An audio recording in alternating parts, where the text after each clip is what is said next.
Caros amigos, tudo bem?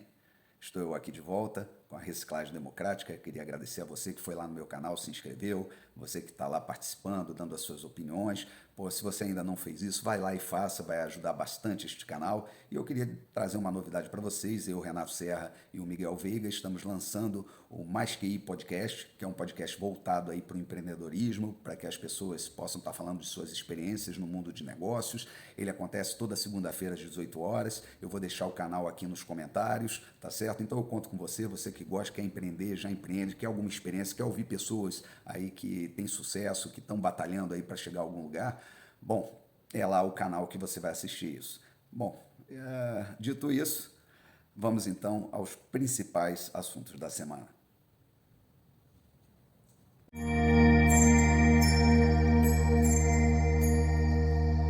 E essa semana tivemos a notícia que a economia no Brasil respira.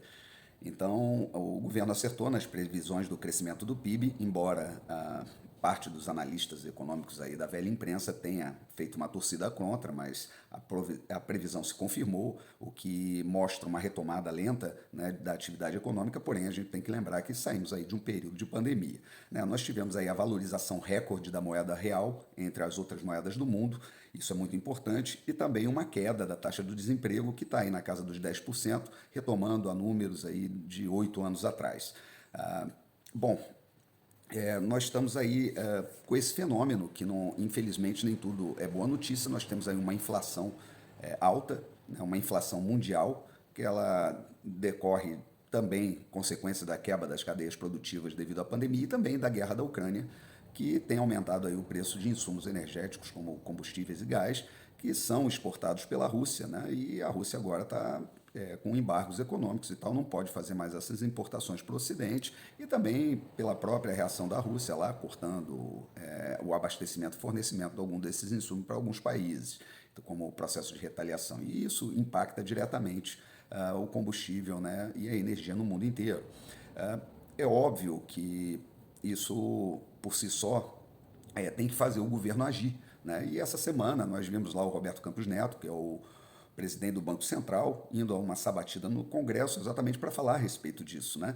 E, bom, ele como liberal, ele botou lá a sua posição, que realmente o ideal é que o governo não interfira na economia, mas também é impossível fechar os olhos aos impactos sociais e políticos que uma inflação dessa cai sobre a população, tá certo? Então ele defendeu sim que haja subsídios, né, por parte do governo na economia, exatamente para poder fazer essa compensação desse aumento de preços, mas descartou de qualquer forma o controle, né, o controle estatal dos preços no mercado, o que realmente prova que não funciona. A Argentina estabeleceu essa política agora, devido à pandemia, e o que nós estamos vendo como resultado é um desabastecimento por lá e uma inflação na casa dos 60%. Então, não é resposta. Acredito que o governo está indo para essas políticas. Um dos subsídios foi ampliar o crédito, foi também o Auxílio Brasil, aumentar os valores do Auxílio Brasil, e esse ainda em caráter definitivo, pegando aí quase 18 milhões de pessoas, numa política assim, de resgate, de fato, não apenas um auxílio, mas não uma política de bolsa simplesmente, mas de um auxílio, né, para que as pessoas, inclusive, possam andar para frente. Então, tudo isso é importante. Mas a gente tem que falar também da questão da carga tributária do país, né? Que é outra. Essa semana nós tivemos o Dia Livre de Impostos, que é tipo assim uma data marco, né? Que estabelece o dia em que o brasileiro no ano trabalhou até ali para pagar o Estado. Então, até o dia 2 de junho, tudo que se produziu no país, tudo que se trabalhou foi para pagar o gigante Estado. Então, a gente está quase no meio do ano, mostra que nós somos um país socialista em que o Estado é dono de metade de nós, né? Isso é insustentável. Essa semana foi para o Senado aquela proposta, né, de PEC que foi aprovada na Câmara na semana anterior, que traz os combustíveis, a energia, as telecomunicações como bens essenciais. E com isso, eles não podem ter uma tributação acima de 17%. Hoje, para se ter uma ideia, o combustível, telecomunicações, energia, ele é tributado de 20% até 35%, que é um absurdo para sustentar um Estado paquidérmico que vem com muita ineficiência, desperdício e muita gratuidade, né? Então essas gratuidades nós pagamos aí o tempo todo. E falando em gratuidade, foi arquivado lá a questão do projeto do Kim Kataguiri, que instituía a mensalidade nas universidades públicas para aquelas pessoas que podem pagar. Bom, quem conhece universidade pública sabe que lá está a nata da sociedade, né? Afinal de contas, são as melhores universidades, são as que têm a melhor estrutura e que são as que recebem, vamos dizer assim, em grande maioria do seu público, a classe média alta. Não seria justo realmente que pessoas, né, que têm esse poder aquisitivo não pudessem pagar uma mensalidade das universidades. Porém, o processo foi arquivado, né, foi colocado ali para escanteio, não vai à pauta. Vamos ver qual vai ser a próxima oportunidade que ele vai poder ser discutido, mas a verdade é que o Brasil deve e deveria estar investindo prioritariamente na educação básica. Bom, nós tivemos também essa semana uma coisa engraçada, né, que foi a manifestação do PCO, que vem ali batendo no Supremo Tribunal Federal já há muito tempo e chamou lá o ministro Alexandre de Moraes de skinhead de toga. Né? Para quem não sabe, skinheads são aqueles punks de cabeça raspada que fazem algazarra, destroem tudo, né? Tem como são anarquistas, né?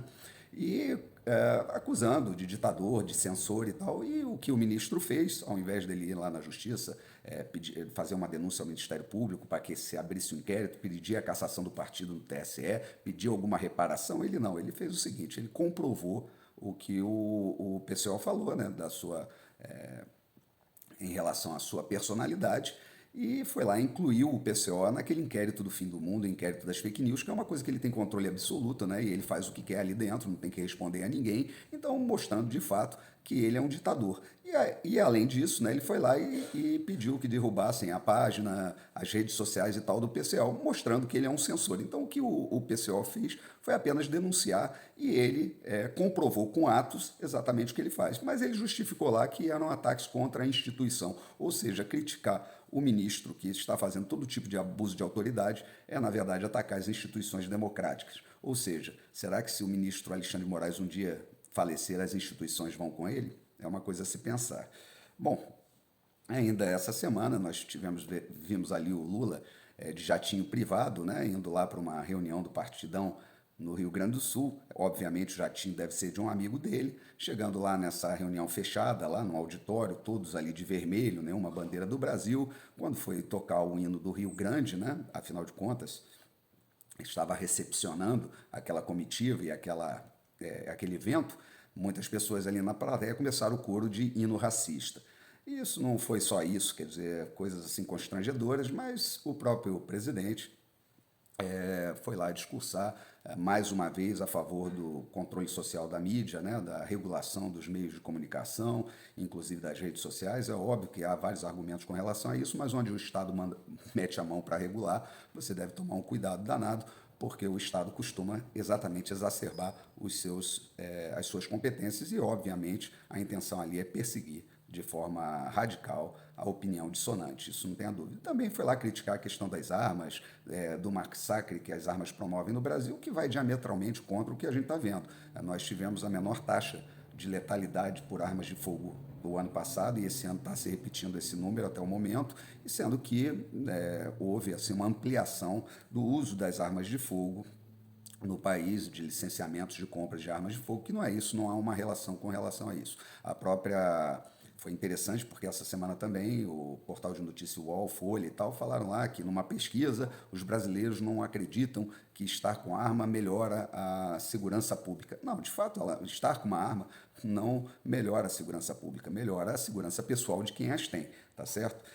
Mas a gente vê outros problemas com relação a isso. Teve mais um tiroteio nos Estados Unidos, em Oklahoma agora, com 4 mortos, uma pessoa entrou lá no hospital, parece que ele tinha alvos certos ali para serem mortos. Enfim, mais uma tragédia. São mais de 200 tiroteios só esse ano nos Estados Unidos com relação a esse tipo de ataque, sendo que a maioria deles é frustrado, né? Não vê notícia de morte, mas quando vê mortes é uma tragédia. Ninguém quer o nível de liberdade de armamento que existe nos Estados Unidos, né, que está lá na Constituição deles e que provocou aí, tem mais arma registrada nos Estados Unidos que número de população. Quer dizer, isso tudo na mão das pessoas. Nós, obviamente, temos outra legislação para você ter uma arma que é muito mais complicado, e eu acho que esse discurso que o presidente faz é mais, o candidato lá, o ex-presidiário faz, ele tem muito mais a ver assim, com uma questão de mais uma bravata, né, mais uma conversa fiada, e apoiada aí para essa velha mídia que faz essa militância o tempo todo, a despeito dos números que são apresentados. Bom, nós tivemos aí mais uma novidade que a gente pode falar dessa semana, foi o caso lá do Johnny Depp e a Amber Heard, que acabou que o Johnny Depp ganhou a causa, né? A atriz lá, a ex-esposa dele, não tem como pagar a indenização, mas mostra que a manipulação aí por parte da mídia para tentar vitimizar, como se toda mulher, toda denúncia, tudo tivesse fundamento, e mostrou-se que não tem. Isso não quer dizer que não haja violência contra a mulher, não haja esses problemas, mas a gente tem que ser justo. Não é simplesmente porque alguém vai lá e diz alguma coisa, essa coisa é verdade. E foi provado durante o processo que não era, que ela mentiu diversas vezes e tal, acusando a pessoa exatamente querendo destruir a reputação dele sobre... Ele tem alguns problemas, ali se evidenciou, né, porque aí foi desnudada a vida dele, mas claramente não se viu que se tratava de um abusador, e isso daí é uma vitória aí da justiça e da verdade que é preciso como mesmo, ser reafirmada. Bom, e para encerrar, a gente tem que falar um pouco ali do conflito, né, da guerra da Rússia. Bom, a Rússia acaba de suspender lá o fornecimento de gás para a Shell da Alemanha, né, está marcando posição realmente, é capaz do dólar perder um pouco de força, afinal de contas, ele só agora entrega petróleo ou gás recebendo em rublos, né? Isso muda realmente o eixo econômico e pode provocar no mundo uma multipolaridade, é por isso que eu acho que essa é uma terceira guerra mundial. Com relação ao conflito dentro da Ucrânia, a Rússia está mantendo a artilharia pesada lá na região de Donbás, para exatamente fazer recuar. São cerca de 6 brigadas que estão ali ainda combatendo, mas com dificuldades de logística, de abastecimento das linhas de frente e tal, embora os Estados Unidos estejam mais uma vez enviando mísseis e carros com mísseis para tentar reverter a situação, o que eu acho muito difícil. O que o Biden deveria estar empenhado é em tentar um acordo de paz na região, porque as consequências dessa situação vão atingir e vão continuar atingindo o mundo inteiro. Bom, era isso que eu tinha para falar para vocês. Um grande abraço e até a próxima.